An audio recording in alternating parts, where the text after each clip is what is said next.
তো আপনি দেখতে পেলেন যেমনটা এখানে শেষের দিকে ভিডিওর সাউন্ড একদম স্লো হয়ে গেছে। তো এই সমস্যা আমরা সমাধান করব কিভাবে?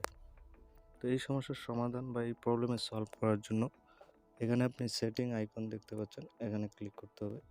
এখানে ক্লিক করার পর আপনার সামনে এরকম একটা পেজ ওপেন হবে। এখানে আপনি দেখতে পাচ্ছেন audio fade in, audio fade out. তো এখানে আপনি লাস্ট অপশনটা দেখতে পাচ্ছেন অডিও ফেড আউট, এই অপশনটা অন করা আছে, এটাকে আপনাকে অফ করে দিতে হবে। তো এটাকে আপনি অফ করে দেবেন। দেওয়ার পর এটাকে এখানে তীর চিহ্ন দেখতে পাচ্ছেন, এখানে ক্লিক করবেন। এখানে ক্লিক করার পর এখন আমি আপনাদেরকে ভিডিওটা প্লে করে দেখাচ্ছি।